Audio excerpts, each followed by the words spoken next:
제가 한 10년 전에 우리 푸른숲 청소년들 데리고 좀 꿈과 비전을 좀 심어주자. 그래서 미국 동부를 한번 여행을 한 적이 있었어요. 여행하다가 예일 대학을 한번 방문하게 됐는데 가기 전에 미리 한국에서 예약센터에다가 예약을 해놓고 갔습니다. 갔더니 이미 수많은 사람들이 대학을 보기 위해서 많은 사람들이 와 있더라고요. 그 자리에서 이제 그룹을 나눠주고 이제 그룹을 인솔할 인도자를 배치해 주는데 저희를 인도해줬던 사람이 누구였냐면 브라질에서 유학 온 키가 좀 아담한데 매우 잘생긴 청년이었어요. 그래서 제가 인솔자를 만나면 항상 물어보거든요. 야, 너의 꿈이 뭐냐? 어떤 꿈을 가졌길래 여기 와서 공부하냐? 공부 말고 잘하는 게 뭐냐? 뭐 여러 가지를 물어봅니다. 그리고 학교의 장점, 이렇게 세계에 알려지지 않았고 브로셔에 나와 있지 않은 너만 알고 있는 이 학교의 장점이 뭐냐? 그 얘기해달라. 그래서 우리 학생들하고 함께 이야기를 나눕니다. 그러면서 장점을 이야기하는 중에 이런 얘기를 했어요. 학생들이 조별로 연교를 하는데 학생들이 상당히 열심히 하지만 쉽게 해결되지 않는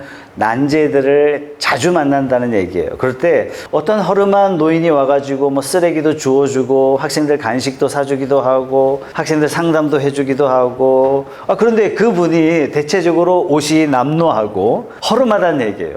잠바 같은 데 보면 여기 뜯어져 있고 뭐 꿰맨 자국 가득하고 얇은 잠바를 도대체 몇 년을 입었는지 색이 이미 다 바른 그런 잠바를 입고 있어요. 처음에는 뭐 이런 노인이 다 있나 그러면서 난 나이가 들면 저렇게 늙지는 말아야지. 성공해서 높은 빌딩의 주역이 되고 새 시대를 이끌어가는 그런 사람이 되고 나이가 들어서 뭐 요트도 좀 타고 다니고 골프도 치면서 인생을 향유하면서 살아야지 이렇게 생각을 했단 말이죠. 그런데 학생들이 난제에 부딪히면 놀랍게도 이 허름한 옷차림의 노인이 이렇게 하면 어떨까요? 저렇게 하면 어떨까요? 이런 제안을 한다는 얘기예요. 학생들이 설마 하고 한번 해봤더니 답이 나오더라는 얘기예요. 그래서 깜짝 놀라서 노인의 이름을 구글링 해보니까 세상에 노벨상 수상자였다는 얘기예요. 자기 학교 선배였다는 얘기예요. 그러면서 뭐라고 이야기하냐면 우리는 이런 선배들하고 함께 밥도 먹고 간식도 먹고 함께 공부합니다. 여러분 이전에는 뭐 꼬질꼬질하게 느꼈던 옷차림에 대해서 어떻게 바뀌었어요? 야, 너무 검소하다. 그리고 너무 의연하다.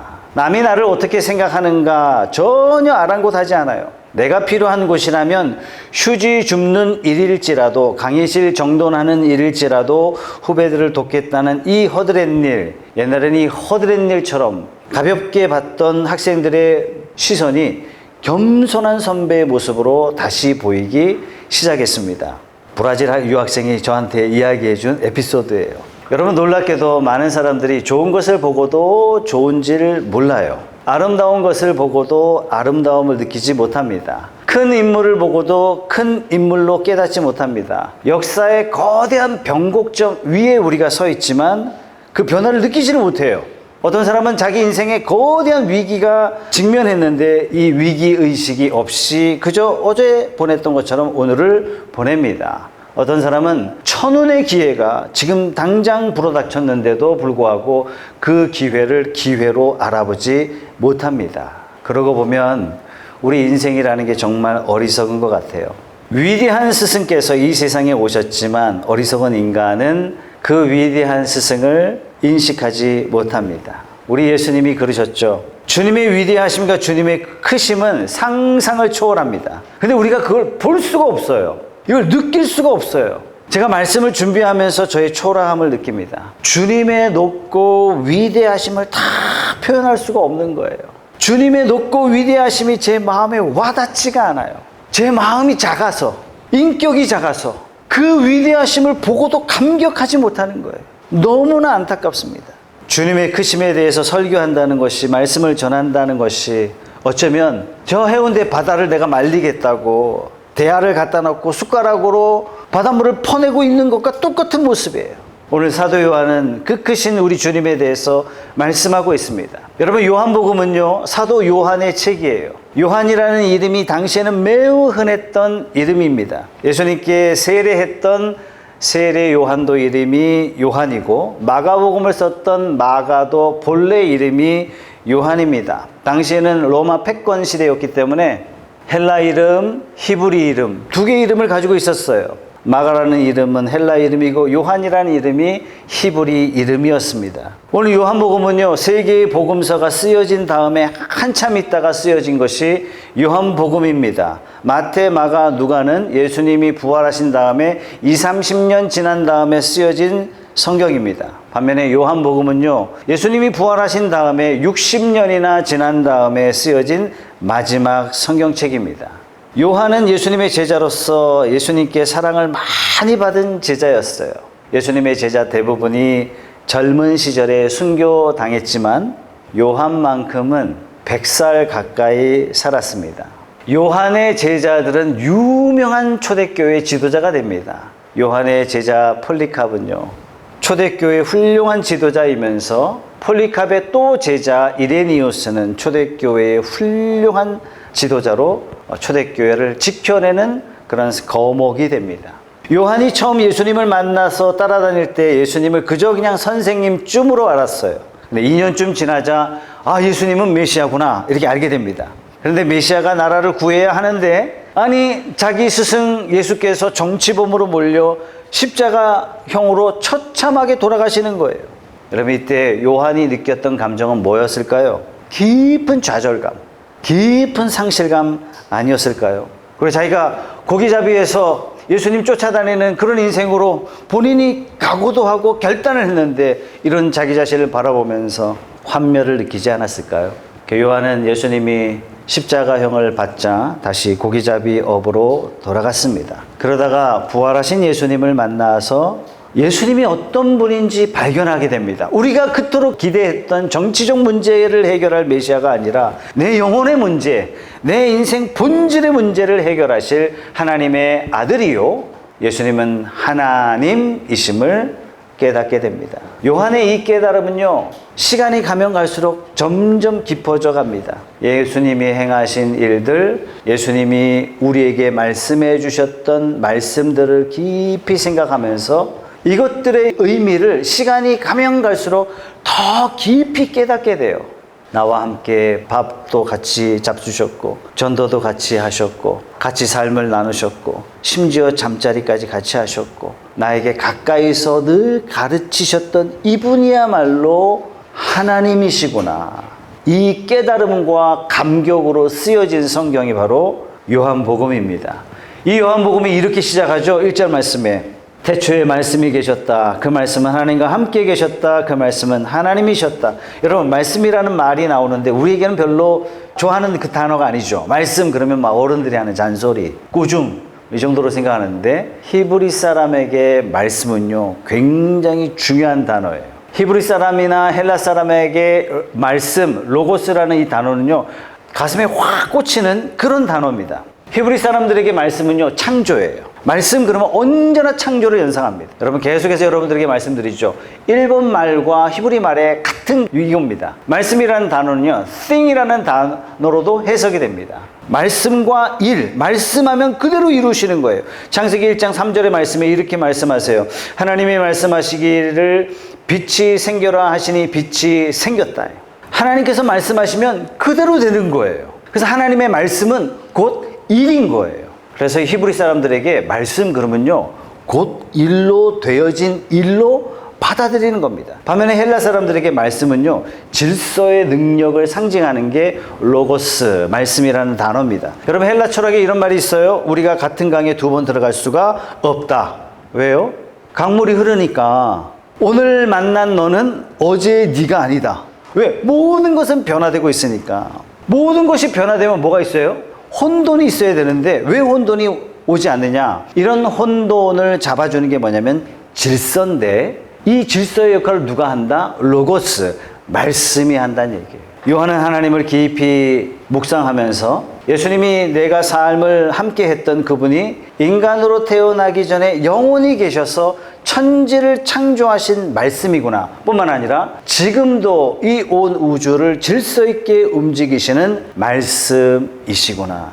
요한은 이걸 깨달은 거예요. 그래서 3절 말씀에 모든 것이 그로 말미암아 창조되었으니 그가 없이 창조된 것은 하나도 없다. 천지 만물을 지으신 이 말씀이 하나님이 천지 만물을 지으실 때 매개체로 쓰신 이 말씀이 인간이 되셨구나. 그분이 바로 우리 주님이시구나. 이렇게 고백하는 겁니다. 바울도 비슷한 고백을 해요. 골로새서 1장 15절 말씀에 보면 엄청난 말씀을 들려주는데요. 같이 한번 읽어보겠습니다. 17절까지. 그 아들은 보이지 않는 하나님의 형상이시요 모든 피조물보다 먼저 나신 분이십니다. 만물이 그분 안에서 창조되었습니다. 하늘에 있는 것들과 땅에 있는 것들, 보이지 않는 것들, 왕이나 주권이나 권력이나 권세나 할 것 없이 모든 것이 그분으로 말미암아 창조되었고 그분을 위하여 창조되었습니다. 만물보다 먼저 계시고 만물은 그분 안에서 존속합니다. 우리 지구는 태양을 돌고 있습니다. 왜 돕니까? 만유인력 때문에 돕니다. 우리 달도 지구를 중심으로 계속 돌고 있습니다. 왜 돕니까? 만유인력 때문에 돕니다. 어떤 두 개의 거대한 질량은요, 서로 반드시 끌어당기게 돼 있거든요. 이것을 우리는 뭐라고 이야기하냐면 만유인력이다, 이렇게 이야기해요. 그럼 만유인력은 왜 끌어당깁니까? 과학은 대답을 못 줘요. 플러스와 전자니까 끌어당기다, 이렇게 이야기해요. 그냥 끈다요. 그냥 끌기 때문에 이거를 만유인력이라고 우리는 부를 뿐이다예요. 만물에는 두 가지 법칙이 있는데 그 중에 하나가 만유인력이고 다른 하나는 전자기력이에요. 양성과 음성이 서로 당긴다. 왜 끌어당겨요? 그냥 몰라요. 그냥 끌어당기니까, 만물의 원리니까 그렇게 된다예요. 그런데 이 원리를 움직이시고 만드신 분이 누구시냐? 바로 그리스도이십니다. 우리 주 예수 그리스도께서 행하시는 일을 상상이나 할 수 있겠습니까? 그런데 우리는 그 예수를 믿니 안 믿니 하면서, 이 예수가 성인 중에 하나냐 아니냐 하면서, 이 예수가 당대에는 미친 사람이냐 선생이냐 이런 이야기를 하면서 떠들고 있다면 이 말이 얼마나 가소로운 일이 되겠습니까? 우리 주님께서는 인간으로 오시기 전에 천지 만물을 지으신 하나님이십니다. 지금도 천지 만물을 움직이고 계신 분이세요. 우리 마음이 너무 작기 때문에, 우리의 이해력이 부족하기 때문에, 우리의 상상이 빈약하기 때문에 예수님이 하나님이라는 이 사실을 납득할 수가 없는 거예요. 그러나 한 가지 틀림없는 것은 지금 우리가 예수님을 생각하는 차원은 너무나도 유치한 차원이라는 것만은 확실합니다. 천지 만물을 지으시고 그분에 의해 천지 만물이 지탱되고 있는 바로 그분이 로고스고 그분이 말씀이십니다. 그런데 이분이 인간으로 오셨어요. 14절 말씀 같이 읽어보죠. 시작. 그 말씀은 육신이 되어 우리 가운데 사셨다. 우리는 그의 영광을 보았다. 그것은 아버지께서 주신 외아들의 영광이었다. 그는 은혜와 진리가 충만하였다. 말씀이 육신이 되어 우리 가운데 사셨다. 여러분, 지구가 어마어마하게 크다지만 태양계로 지구를 볼 때는 점 하나에 지나지 않습니다. 이 태양계가 어마어마하게 크다지만 태양계가 속한 은하계로 봤을 때는 태양계도 점 하나에 불과합니다. 은하계가 어마어마하게 크다지만 온 우주로 봤을 때 은하계도 점 하나에 지나지 않습니다. 우주가 얼마나 큰지 그 거리를 잴 때 쓰는 단위가 광년입니다. 광년이 뭐죠? 빛이 1초에 지구를 7바퀴 반을 돕니다. 이 7바퀴 반을 도는 이 어마어마한 속도로 1년 동안 가는 거리를 우리는 1광년 이렇게 이야기합니다. 여러분, 은하계와 은하계 사이가 거리가 얼마라고요? 30억 광년이라고요. 이 엄청난 우주를 만드시고 이 엄청난 우주를 움직이시고 만드시는 무엇 때문인지 인간을 사랑하셔서 이분이 이 지구에 오셔서 인간으로 태어나셨습니다. 인간으로 오셨어도 영광을 받으신 것이 아니라 수모를 받으시고 십자가에서 죽으셨어요.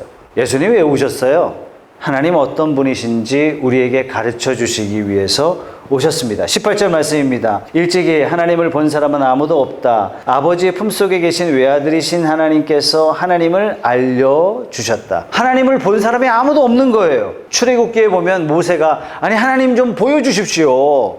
그러니까 하나님께서 너는 나를 못 본다. 그러면서 이런 말씀을 하셨어요. 출애굽기 33장 20절 말씀에 주님께서 다시 말씀하셨다. 그러나 내가 너에게 나의 얼굴은 보이지 않겠다. 나를 본 사람은 아무도 살 수 없기 때문이다. 왜 살 수가 없어요? 빛이신 하나님 앞에 어둠이 존재할 수가 없는 거예요. 의로우신 하나님 앞에 죄가 존재할 수가 없는 거예요. 하나님의 영광이 너무 크니까 죄인은 그 순간 사라지는 거예요. 그래서 하나님을 볼 수가 없다. 우리는 하나님 보는 순간 죽는 거예요. 우리가 태양을 맨눈으로도 보지 못하는데 어떻게 태양을 만드신 하나님을 우리가 볼 수 있냐 말이에요. 여러분, 개기일식을 구경하다가 그 햇빛 때문에 햇빛을 제대로 차단하지 못해서 각막 손상을 당한 사람들이 부지기 있습니다. 말로 다 표현할 수 없는 하나님의 영광을 우리 눈에 담을 수가 없는 거예요. 그래서 예수님이 인간이 되어서 우리에게 오셨어요. 엄청난 하나님을 볼 수 있고 그 위대하신 하나님을 만질 수 있고 그 놀라우신 하나님을 느낄 수 있도록 예수님이 인간의 몸을 입고 이 땅에 오셨습니다. 우리 예수님은 하나님을 볼 수 있는 창문입니다. 말하자면 우리 예수님은 하나님을 보게 하는 선글라스에 해당하는 거예요. 검은 선글라스를 통해서 비로소 태양을 볼 수 있는 것처럼 예수님을 통해서 비로소 하나님을 이해하고 알게 되는 겁니다. 예수님은 하나님이 어떤 분이신가 알려주기 위해서 이 땅에 인간으로 오셨습니다. 이 가운데 도대체 하나님이 어떤 분이신가 찾고 계신 분이 계시다면, 도대체 하나님을 알고 싶습니다 갈등하고 있는 분이 계시다면, 여러분이 하나님을 알기를 원하신다면 예수님을 보시기 바랍니다. 딴 데서 찾으시면 안 됩니다.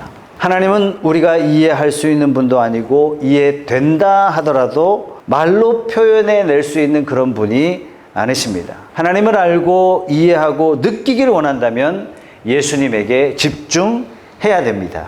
하나님이 어떤 분이시고 하나님이 우리에게 무엇을 행하셨는지 알기를 원하신다면 예수님이 어떤 분이신지 알아야 됩니다. 하나님을 만나기를 원하신다면 예수님을 만나셔야 됩니다. 신은 어떤 존재인가? 인간은 끊임없이 이 추상적인 질문을 던졌고 나름대로 답을 찾았어요.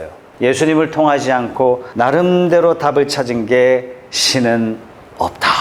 혹은 자기 손으로 만든 것을 신이다. 이렇게 추앙하고 말았습니다. 그러나 예수님을 아는 우리는 자신 있게 말할 수 있어요. 하나님 어떤 분이세요? 사랑의 하나님이세요. 어떻게 우리가 그걸 알 수 있어요? 예수님이 우리를 사랑하셨음을 우리는 체험했기 때문에. 하나님 어떤 분이세요? 용서하시는 하나님이세요. 그걸 어떻게 합니까? 예수님이 용서하셨기 때문에 그렇습니다.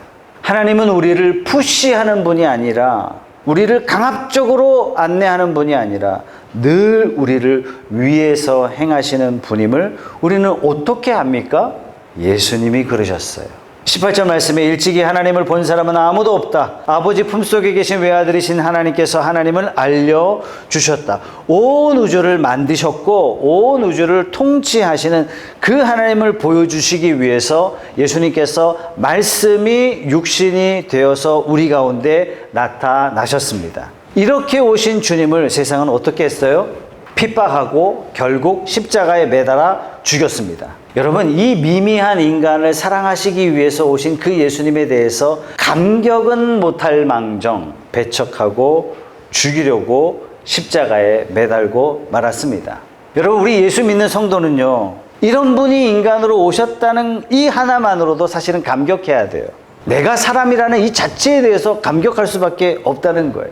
싸이의 강남스타일이 한창 전 세계를 강타했을 때, 그때 우연히 독일을 여행했을 때, 나 한국 사람이다 그랬더니 와 막 손가락으로 막 이러는 거예요.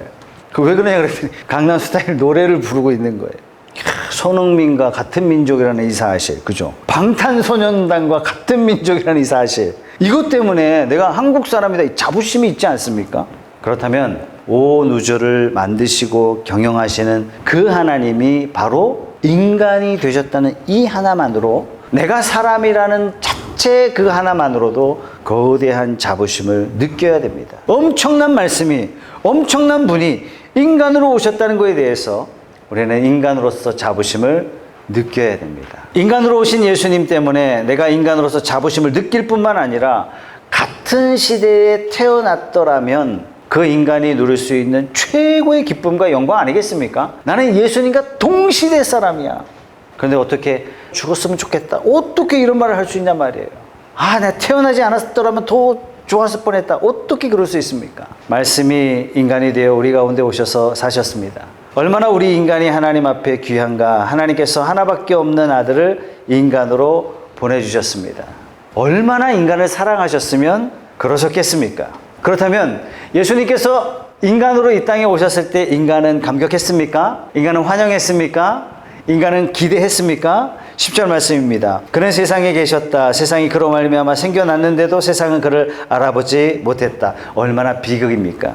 인간을 만드신 주인이 오셨는데 인간 어느 누구도 알아보지 못했습니다. 뿐만 아니라 예수님이 고향 동족으로부터 팔레스타인 사람으로부터 배척당하셨어요. 11절 말씀, 그가 자기 땅에 오셨으나 그의 백성은 그를 맞아들이지 않았다. 세상은 몰라봐도 사실 아브라함의 자손은 알아봐야 되잖아요. 다윗의 자손은 수천 년 동안 기다려왔잖아요. 끊임없이 하나님께서 징조도 알려주셨고 여러 가지 사인도 보내주셨어요. 그렇다면 적어도 자기 동족은 알아봐야 하는 거 아닙니까? 세상 사람은 몰라줘도 자기 고향 사람은 알아봐 줘야 되잖아요. 근데 자기 땅에 오셨지만 몰라봤대요. 여러분이 자기 땅을요, 스가랴서에는 뭐라고 나오냐면 거룩한 땅이라 그랬어요. 호세아서에는 뭐라고 나오냐면 여호와의 땅이라 그랬어요. 예레미야 성경을 보면 나의 땅이라고 성경은 말씀하고 있습니다. 그런데 그 땅에 오셨지만 영접하지 않았어요. 맞아들이지 않았어요. 환영하지 않았어요. 출애굽 19장에 보면은 이스라엘 백성들을 향해서 하나님께서 내 백성 내 소유라고 말씀하셨습니다. 신명기에는 이스라엘 백성들을 향해서 성민, 내 기업, 내 백성 이렇게 칭했는데 이 내 백성이 알아보지 못하고 오히려 거부하고 십자가에 못 박았습니다. 하나님이 사람으로 오셨다는 것에 대해 사람으로서 엄청난 자부심을 느낌과 동시에 인간으로 오신 그분을 배척했다는 이 사실에 대해서 수치심이 듭니다. 왜 예수님 거부했을까요? 오신 예수님이 빛이시지만 우리는 어둠이기 때문에 그렇습니다. 그분이 빛으로 오셨기 때문에 그 앞에 있으면 어둠이 다 노출이 돼요. 그래서 거부합니다. 예수님이 오셨을 때 사랑이신 예수님께 내 모습을 비춰보니까 내 안에 이기심과 탐심이 그대로 다 노출되는 거예요. 겸손하신 예수님 옆에 서니까 내가 얼마나 교만한 사람인지 다 드러나는 거예요. 예수님이 옆에 계시니까 내가 얼마나 무지한 자인지 노출됩니다. 그래서 사람들이 예수님을 배척하고 십자가의 대못으로 박아버립니다. 온 천지를 만드셨고 온 세상을 움직이시는 그분이 인간에게 하나님을 알 수 있도록 인간으로 오신 그분이 세상에 오셨지만 심지어 자기 땅에 오셨지만 심지어 자기 사람들이 맞아들이지 않았습니다. 환영하기는커녕 십자가에 못 박았어요.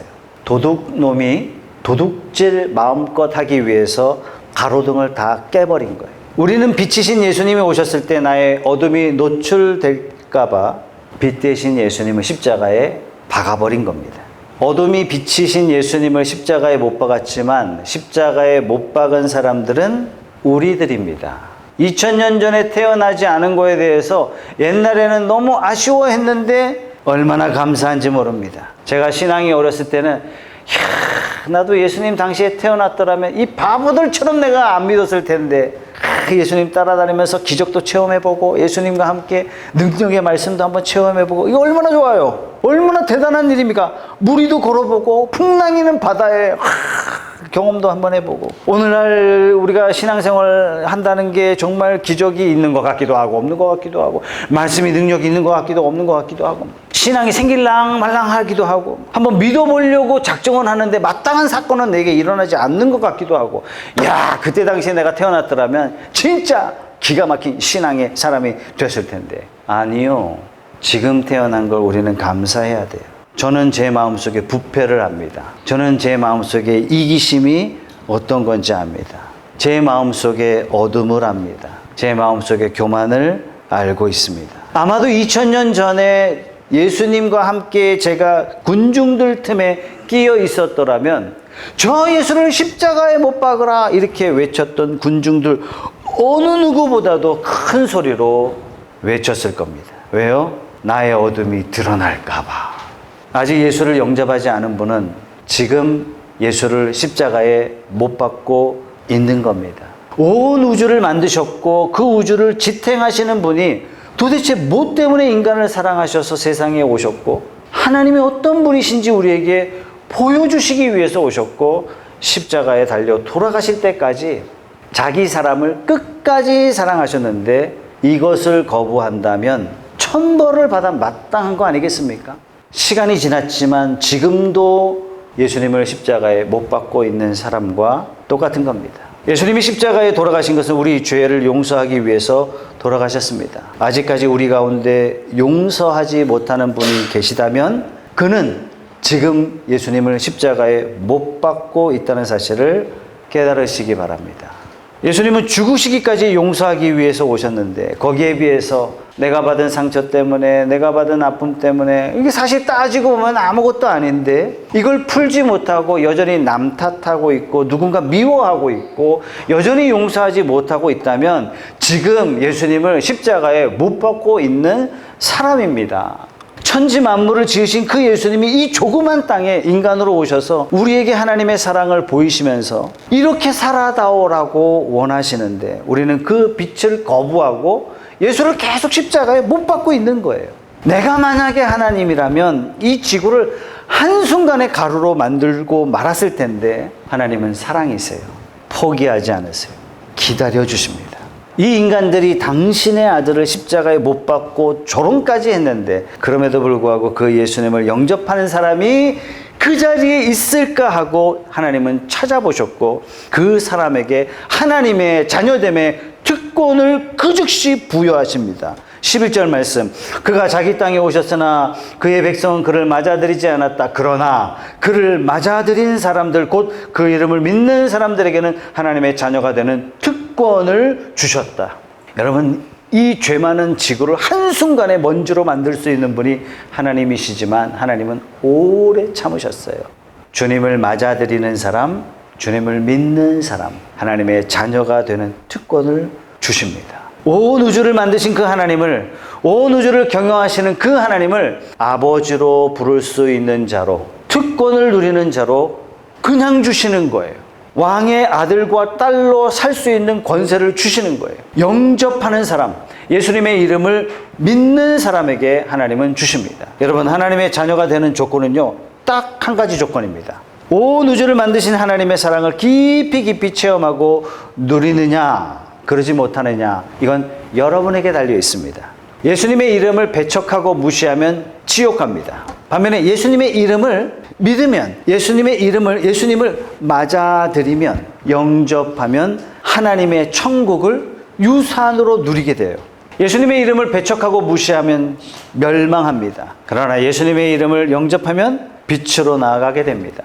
예수님을 배척하고 무시하면 저주받습니다. 예수님의 이름을 영접하고 맞아들이면 복을 누립니다. 하나님의 조건은 딱 하나입니다. 내가 너희에게 보낸 그 아들, 여기에 초점이 맞춰져 있습니다. 이 아들을 영접했느냐 아니면 배척했느냐, 이 아들을 맞아들였느냐, 이 아들을 믿었느냐 거부했느냐, 여기에 영생이 달려 있습니다. 예수님을 나의 인생의 주인으로 받아들이십시오. 예수님을 나의 인생의 주인으로 맞아들이십시오. 머릿속에 납득이 안 된다느니, 이해가 안 된다느니, 이거 내가 믿을 만한 마음이 안 생긴다느니, 이런 말꼬리, 이게 얼마나 어리석은 지식이겠습니까?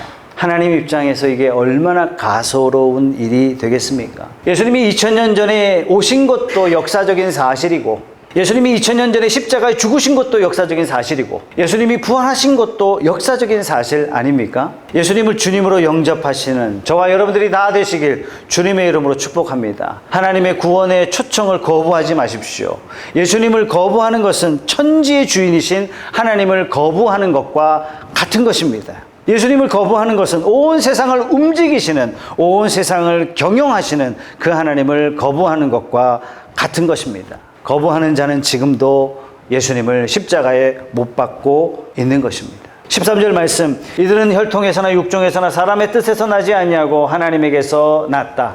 여러분 잘 아시는 수학을 만드신 파스칼, 덴마크의 철학자 키에르 케고르, 그들이 일평생 깨달은 내용이 바로 13절 말씀이에요.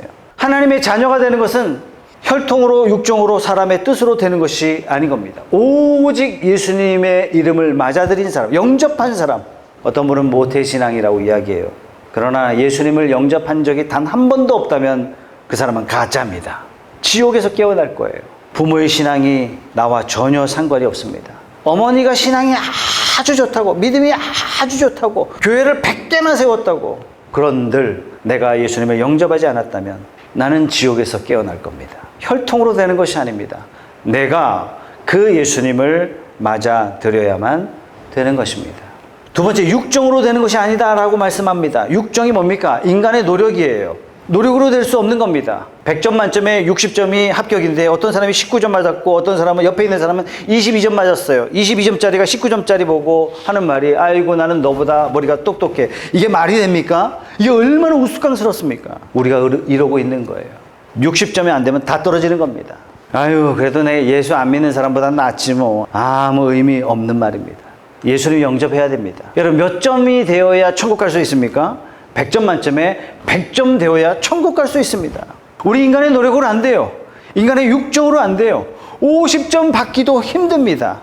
자기 노력으로 천국 갈 사람 이 세상에 단 한 사람도 없습니다. 그런데 예수님을 맞아들이기만 하면, 예수님 영접하기만 하면 하나님이 누구 점수를 보시냐면 예수님의 점수를 보고 나를 인정해 주신다는 얘기예요. 그래서 심판대 앞에서 최석찬 너 100점 그리고 통과가 되는 거예요. 세 번째, 사람의 뜻으로 되지 않는다 그랬습니다. 여러분 사람의 뜻이란 목표를 말하잖아요. 아무리 목표를 세운다 그래도 죄인이 스스로 뜻을 세운다 해도 이 죄를 극복할 수 있는 방법은 어디도 없습니다. 그래서 하나님께서 너무 쉬운 방법을 제안하셨어요. 내가 보낸 아들을 영접하기만 하면, 내가 보낸 아들을 믿기만 하면 너는 내 모든 것들을 누리게 될 거야.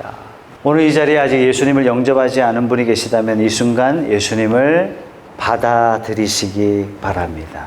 예수님을 그냥 내 마음의 주인으로, 내 인생의 주인으로 받아들이겠습니다. 이 고백만 하시면 됩니다. 우리는 내일을 확신할 수가 없어요. 하나님께서 기회 주시고 감동 주실 때 예수님을 주님으로 영접하시고 주님께서 주시는 복을 누리시는 저와 여러분들이 다 되시길 축복합니다.